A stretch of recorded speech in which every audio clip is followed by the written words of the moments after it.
अस्सलाम वालेकुम दोस्तों, एक बार फिर आप सबको यूपी टीचिंग एकेडमी में खुशामदीद। उम्मीद करता हूँ आप सब खैरियत से होंगे। दोस्तों, हम डिस्कस कर रहे हैं contributions of Muslim scientists in the field of science या in the field of biology. हमने 3 साइंसदानों को ऑलरेडी डिस्कस किया है, जो कि है जाबिर बिन हयान, अब्दुल मालिक अस्माई और है अब्दुल कासिम अल ज़हरावी।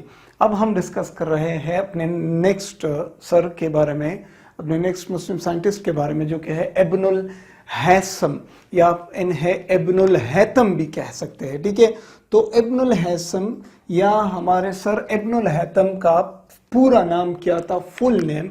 तो मैंने यहाँ लिखा है अबू अली अल हुसैन इब्नुल हैसम या इब्नुल हैतम। क्या नाम है इनका? अबू अली अल हुसैन इब्नुल हैतम, ये इनका पूरा नाम है। इनका वेस्ट नेम क्या है, यानी अंग्रेज लोग इनको क्या बुलाते थे?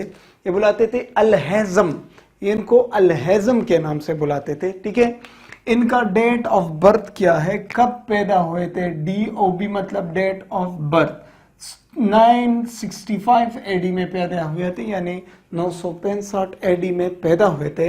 एंड डेट ऑफ डेथ क्या है, कब वफात पा गए थे? 1039 AD, यानी 1039 AD में आप वफात पा गए थे। और प्लेस ऑफ बर्थ क्या है, यानी कहाँ पैदा हुए थे?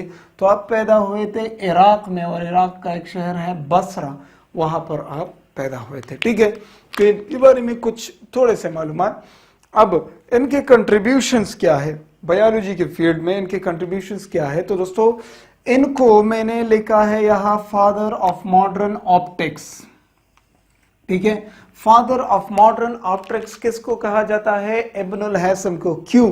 क्योंकि आपने ज्यादातर काम जो है वो आंखों पर किया।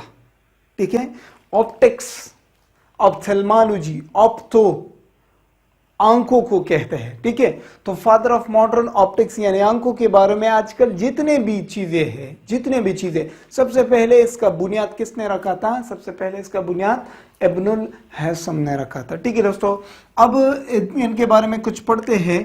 ही contributed in the field of what? आपने किस चीज के फील्ड में ज्यादातर कंट्रीब्यूशंस की, ज्यादातर काम किया? आपने ऑप्थेल्मोलॉजी के बारे में बहुत ज्यादा काम किया। ऑप्थेल्मोलॉजी कहते हैं स्टडी ऑफ आईज को, स्टडी ऑफ आईज, आंखों के बारे में आपने बहुत सारी बातें पेश की, इसलिए इन्होंने किताब लिखा है किताबुल मनाजिर। अब हम देखेंगे इसमें क्या है। ठीक है, तो ऑप्थेल्मोलॉजी के फील्ड में आपने बहुत सारे काम किए, इसीलिए तो इनको फादर ऑफ मॉडर्न ऑप्टिक्स कहते हैं। ठीक है, फिर आपने एस्ट्रोनॉमी के बारे में बातें की। एस्ट्रोनॉमी को मैंने पिछले लेक्चर में आपको समझाया है कि एस्ट्रोनॉमी किसे कहते हैं? जब आप जमीन के अलावा, जमीन एक सियारा है, जमीन एक सियारा है, जब आप जमीन के अलावा दूसरे सियारों के बारे में स्टडी करते हैं तो इसको कहते हैं एस्ट्रोनॉमी, और उस बंदे को कहते हैं एस्ट्रोनोमर। तो आप एक एस्ट्रोनोमर भी थे, और साथ साथ में आप ऑप्थेल्मोलॉजिस्ट भी थे। क्या थे? ऑप्थेल्मोलॉजिस्ट। क्यों? क्योंकि आपने आंखों के बारे में बहुत ज्यादा स्टडी की। आप एस्ट्रोनोमर थे, आप ऑप्थेल्मोलॉजिस्ट थे। इसके अलावा he explain the structure of the human eye, आपने इंसान के आंख का स्ट्रक्चर सबसे पहले एक्सप्लेन किया। किसने? इब्नुल हैसम ने। ठीक है दोस्तों, next, he give the concept of retina as the site of vision. देखिए दोस्तों, अगर आप चाहते हैं कि आप आंखों का स्ट्रक्चर देखें तो आप क्लास 10 में देखेंगे, लेकिन अगर आप चाहते हैं तो मेरा दूसरा चैनल है, उस पर मैं लेक्चर दे देता हूँ इंग्लिश जुबान में। देखिए, आंख जो है वो 3 लेयर्स से बना हुआ है। एक है सबसे बाहर वाला लेयर जिसे हम स्क्लेरा कहते हैं, और एक है आपका मिडल लेयर जिसे हम कोराइड कहते हैं, और एक है सबसे अंदरूनी लेयर जिसे हम रेटिना कहते हैं। क्या कहते हैं दोस्तों? रेटिना कहते हैं। अब जब आपके आंखों पर किसी चीज की रोशनी पड़ती है, जब आपके आंखों पर किसी चीज की रोशनी दोस्तों पड़ती है, तो उस रोशनी के जो रेज है वो जाते हैं आपके आंख के अंदर, और किस चीज पर पड़ते हैं? रेटिना पर पड़ते हैं। और इसी रेटिना पर उसी चीज के, जिसे आप देख रहे हो, जिस चीज को भी आप देख रहे हो, उसी चीज की जो तस्वीर है वो किस चीज पर होती है? रेटिना पर होती है, इमेज फॉर्मेशन। ठीक है, तो सबसे पहले किसने बताया?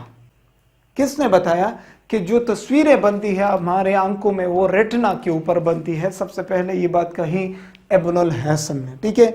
तो he give the concept of retina as the site of vision, site of vision. आप किस चीज के थ्रू देखते हैं? आप अपनी आंखों के थ्रू, आंख में किस चीज के थ्रू? आप अपने आंखों के अंदर रेटिना के थ्रू, आपके रेटिना के ऊपर हर चीज की जो है वो तस्वीर बनती है, ठीक है दोस्तों। नेक्स्ट, आपने लॉज ऑफ रिफ्रैक्शन को एक्सप्लेन किया। अब रिफ्रैक्शन किसे कहते हैं? फिजिक्स में आप देखते हैं या आप हमारे आंखों में भी रिफ्रैक्शन होती है। किस तरह? देखिए, अगर आप अपने हाथ में इस तरह एक शीशे का जो है वो बर्तन उठा लें, एक ग्लास आप उठा लें, ठीक है, और उस ग्लास में आप पानी डाल दें, ठीक है, और इसके अंदर आप एक पेंसिल को डबो दें, तो पेंसिल यहां तक तो सीधा आ जाएगा, लेकिन अगर आप इस तरह देख रहे हैं तो पेंसिल अचानक इस तरह चला जाएगा, तो इसको कहते हैं रिफ्रैक्शन, रिफ्रैक्शन। अब ये रिफ्रैक्शन क्यों हुआ, इसके लॉज क्या है, ये सबसे पहले किसने एक्सप्लेन किए? इब्नुल हैसम सर ने एक्सप्लेन किए, ठीक है। तो लॉज ऑफ रिफ्रैक्शन को एक्सप्लेन किए, फिजिक्स में इसका रूल है। फिर डिस्पर्शन ऑफ लाइट को एक्सप्लेन किया। डिस्पर्शन किसे कहते हैं? जब रोशनी पड़ती है किसी चीज पर तो इसमें बहुत सारे रेज पाए जाते हैं और ये डिस्पर्स होता है। रेज क्या होता है? डिस्पर्स होते हैं।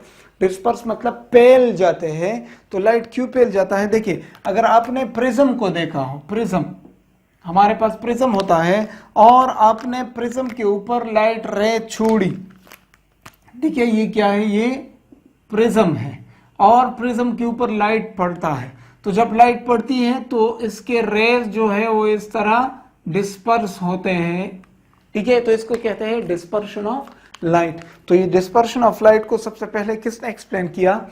इब्नुल हैसम सर ने इसको एक्सप्लेन किया, ठीक है दोस्तों।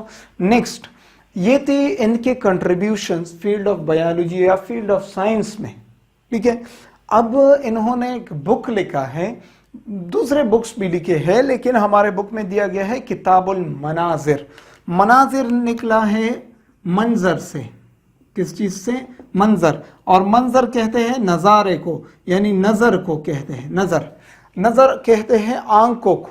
आप आंखों के थ्रू देखते हैं ना, तो किताबुल मनाजिर में उन्होंने आईज के बारे में बात की है, आईज। तो इसमें इसने क्या क्या चीजें कही है?